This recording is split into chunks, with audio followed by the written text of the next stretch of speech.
میری بس۔ ناشتے کے لیے فرش پر لگائے گئے دسترخوان پر بیٹھی 15 سالہ لاریب نے اچانک ہاتھ روک کر کہا، کیا مطلب بس ہے؟ صحیح سے ناشتہ کرو، جاوید نے حکم صادر کیا۔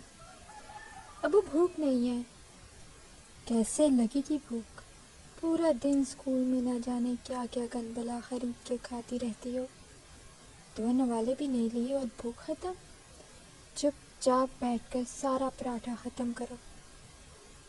جاوید نے اسے جھڑکا، اس پر ساتھ بیٹھے 19 سالہ حماد کی بتی سی باہر کو نکل آئی۔ لاریب نے شکوہ کرتی آنکھوں سے اپنی ماں کو دیکھا جو بالکل اس کے سامنے اس کی بڑی بہن مہرو نساء کے ساتھ بیٹھی ناشتہ کر رہی تھی۔ ابو ٹھیک کہہ رہے ہیں بیٹا، جلدی سے ختم کرو سارا، ثانیہ نے اپنے شوہر کی تائید کرتے کہا۔ وہ ہمیشہ سے اپنے شوہر کی ہاں میں ہاں ملانے والوں میں سے تھی، کرتی بھی کیوں نہ، اس شخص کے احسانات ہی اتنے تھے۔ اچھا میں چلتا ہوں، اب دیر ہو رہی ہے۔ جاوید کے ساتھ ثانیہ بھی اٹھنے کو تھی جب مہرو نے اچانک سے ماں کو روک کر کچھ یاد کروانا چاہا، جس پر ثانیہ نے اثبات میں سر ہلایا۔ اور میاں، تم بھی کالج سے واپس آ کر دوستوں کے ساتھ میچ کھیلنے نکل جاتے ہو، ایک چکر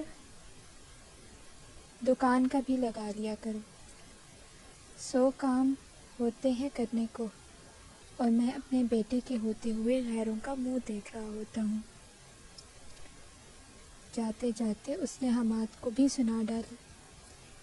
اب کی باری لاریب نے اپنی ہنسی دبائی۔ ابو آپ اینٹیک کی دکان ختم کر کے موبائل کی دکان بنا لیں، بہت چلے گی۔ ہاں، لوگ پورا ملک چھوڑ کے تیرے باپ سے موبائل خریدنے آئیں گے۔ سن رہی ہو اپنے بیٹے کے مشورے؟ وہ ثانیہ سے مخاطب ہوا۔ ایسی اولاد میرا خاک نام روشن کرے گی، کہتا وہ دروازے کی طرف بڑھا۔ ثانیہ بھی پیچھے چل دی۔ چھوڑیں، اس کی تو عادت ہے مذاق کی۔ آپ نے مہرو کے بارے میں کیا سوچا؟ میں نے بتایا تھا نا اس کی کتنی خواہش ہے پڑھنے کی۔ مجھے معلوم ہے ثانیہ بیگم، مگر تم بھی سمجھو اس بات کو، جب تک مہرو کی شادی نہیں ہو جاتی وہ میری ذمہ داری ہے۔ کل کو خدا نخواستہ کوئی اونچ نیچ ہو جاتی ہے تو لوگ تو یہی کہیں گے کہ ستیلے باپ نے خیال نہیں رکھا۔ ویسے بھی اس کی شادی کی عمر ہو گئی ہے، اب لوگ طرح طرح کی باتیں بناتے ہیں، اس لیے میں جلد از جلد شادی کر دینا چاہتا ہوں۔ آج ہی کامران صاحب کو فون کرتا ہوں، اگر ان کو اپنا وعدہ یاد ہے تو ٹھیک ہے، ورنہ کوئی اور مناسب سا رشتہ دیکھتا ہوں، پھر مہرو جانے اور اس کا شوہر۔ وہ جو دیوار کے پیچھے چھپ کے اپنے کانوں سے سب سن رہی تھی، آنکھوں میں پانی کا سمندر لیے فوراً اپنے کمرے میں بھاگی۔ ثانیہ اس کی موجودگی بھانپتی اپنے شوہر کو خدا حافظ کہہ کر مہرو کے کمرے کی طرف لپکی۔ مہرو بیٹا، کیا ہوا؟ بیڈ پر بیٹھے اپنا منہ بازو میں چھپائے ہچکیاں لیتے اس نازک وجود کو بہت نرمی سے جھنجھوڑا۔ ایسے نہیں کرتے میری جان، اوپر دیکھو میری طرف۔ ثانیہ نے بامشکل اس کا چہرہ اٹھایا۔ کاش میرے ابو، کہتے اس کی ہچکیاں بند رہی تھی، زندہ ہوتے تو میں بھی ان سے فرمائشیں کرتی، اپنی بات منواتی۔ اس کا گندمی چہرہ نمی سے چمک رہا تھا، جبکہ گال اور ناک شخ ہو چکے تھے۔ ایسا کیوں کہہ رہی ہو بیٹا؟ ثانیہ نے اس کا سر سہلایا۔ اس کی باتیں ثانیہ کا دل چیر رہی تھی۔ دیکھو، تمہیں تو اللہ کا شکر ادا کرنا چاہیے کہ جاوید نے تمہارے سر پر شفقت کا ہاتھ رکھا، ہمیں تحفظ فراہم کیا، ورنہ مجھ جیسی بے سہارا عورت 6 سال کی بچی کو لے کر کہاں مارے پھرتی۔ احسانات ہی تو ہیں ان کے ہم پر، جن کے بوجھ تلے دب کر آج تک میں نے ان کے ہر فیصلے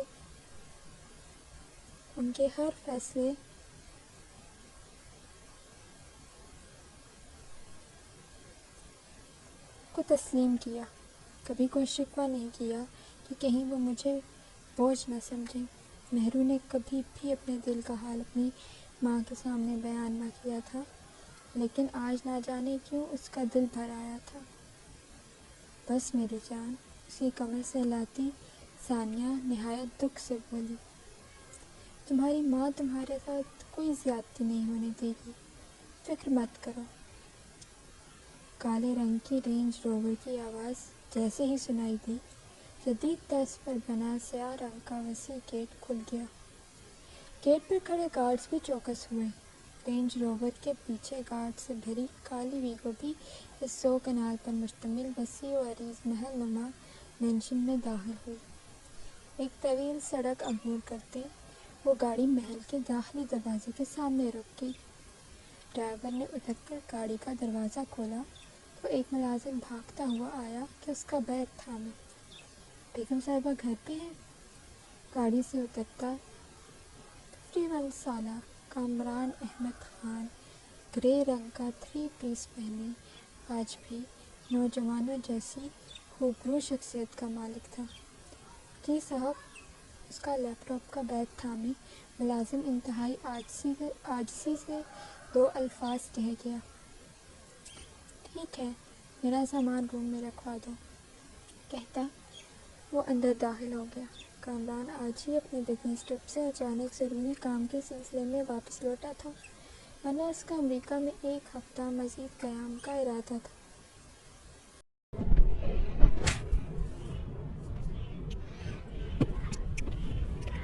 لال رنگ کی چمچماتی فراری کار جب بھی یونیورسٹی کے گیٹ سے انٹر ہوتی، یونی کی تقریباً تمام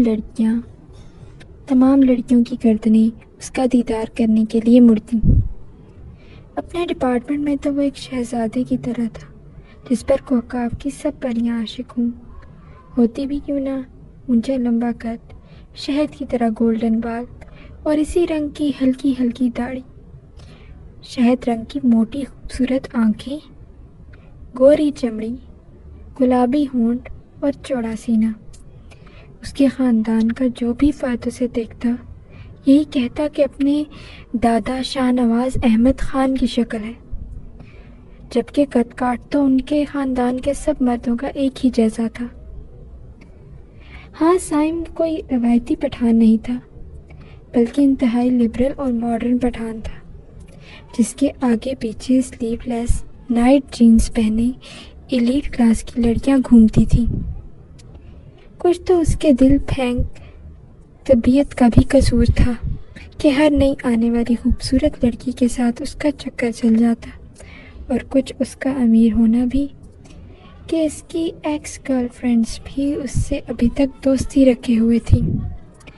آخر کو پاکستان نہیں، پورے ایشیا کے مشہور بزنس ٹائکون کامران احمد خان کا بڑا بیٹا اور سابق گورنر شاہ زمان احمد خان کا بھتیجا تھا۔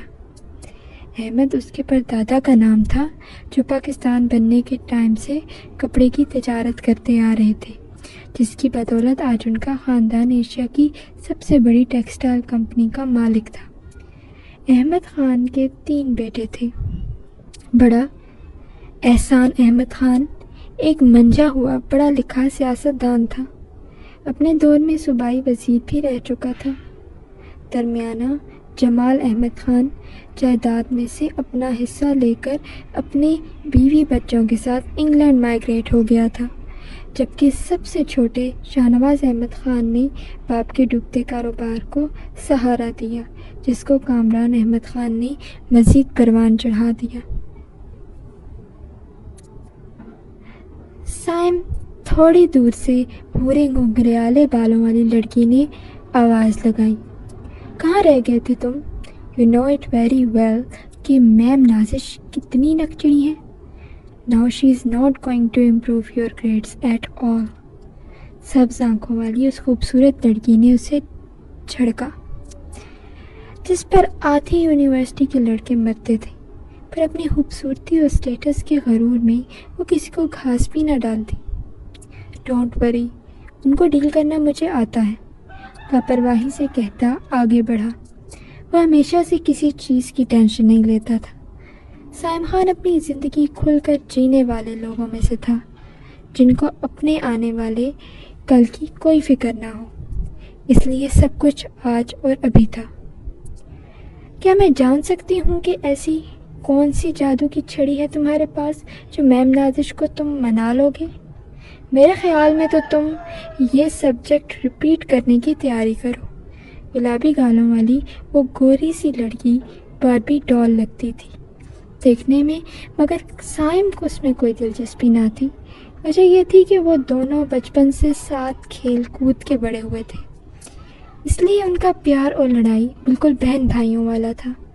شکل سے بھی بہن بھائی ہی لگتے تھے، مگر انایا پٹھان نہیں تھی۔ اور میرا پتہ ہے کیا خیال ہے؟ اب کی بار انایا کی باتوں سے چڑھ کر اس نے سن گلاسز اتار کر ہاتھ میں تھامی۔ یقیناً کوئی فضول ہی خیال ہوگا۔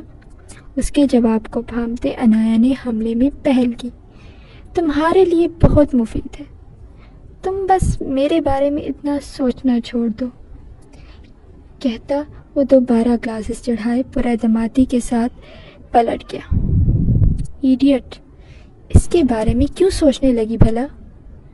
ویسے بھی سمر بریک ختم ہونے میں 3 ہفتے رہ گئے ہیں، خود کو ہی سبجیکٹ ریپیٹ کرنے میں تکلیف ہوگی۔ خود ہی بڑبڑاتے وہ آگے کو چل دی۔ فکر تو اس کو تھی سائم کی، تبھی تو چھٹیوں کے باوجود اس کی سفارش کرنے آج یوں نہیں آئی تھی۔ سائم ایسا ہی تھا، نہایت پر اعتماد شخصیت کا حامل، لوگوں کو شیشے میں اتارنے اور اپنی بات منوانے کا ہنر اسے خوب اچھے سے آتا تھا۔ وہ چاہتا تو باہر کی کسی یونیورسٹی میں آرام سے ایڈمیشن لے لیتا، مگر آسائشوں کا عادی سائم احمد خان باہر صرف گھومنے پھرنے کی حد تک جاتا۔ وہاں جا کر پڑھنا اس کے بس کی بات نہیں تھی۔ پڑھنے لکھنے کا اس کو بچپن سے ہی شوق نہ تھا، اس لیے اپنے باپ کی خواہش پر آرکیٹیکچر میں گریجویشن کرنے کا فیصلہ کیا، بنسبت اپنے تایا کی بیٹی عالیحان کی، جس نے نہ صرف یونیورسٹی آف پینسلوینیا سے بزنس ایڈمنسٹریشن میں گریجویشن مکمل کی، بلکہ واپس آ کر CSS کے امتحان میں دوسری پوزیشن بھی حاصل کی۔ او لیول اور اے لیول کا اسٹوڈنٹ رہنے کی وجہ سے سائم کی انگریزی بڑی صاف تھی کہ جب بولے تو ہو بہو انگریز لگتا تھا۔ اس کو اسلام آباد کے برگر بچوں میں شمار کیا جا سکتا تھا اگر پٹھانوں والی اکڑ اور بدماشی اس کی رگوں میں نہ دوڑتی۔ انایا کریم کی ماں سونیا عزیز ملک کی مشہور فیشن ڈیزائنر تھی، جس نے اپنے کیریئر کا آغاز بطور ماڈل کیا تھا، مگر 18 سال کی عمر میں ترکی کے بیوروکریٹ کریم کیوجو سے شادی کے بعد اپنا کلودنگ برانڈ لانچ کیا۔ وہ شادی کے 10 سال بعد اس کے شوہر سے اس کی طلاق ہو گئی تھی اور سونیا اپنی 9 سال کی بیٹی انایا کو لے کر پاکستان آ گئی، مگر اس وقت تک پاکستان میں اس کا کافی نام بن گیا تھا۔ یہی وہ وقت تھا جب اس کی دوستی سائم کی ماں ماریا سے ہوئی اور ان دو خاندانوں کا آپس میں میل ملاپ عام ہو گیا۔ سونیا کا تعلق کشمیر سے تھا، اس لیے وہ قدرتی طور پر بہت حسین خاتون تھی۔ خود کو فٹ رکھنے کی وجہ سے وہ 42 سال کی عمر میں بھی کوئی ماڈل لگتی تھی۔ انایا کی خوبصورتی بھی اسے اپنی ماں سے وراثت میں ملی تھی۔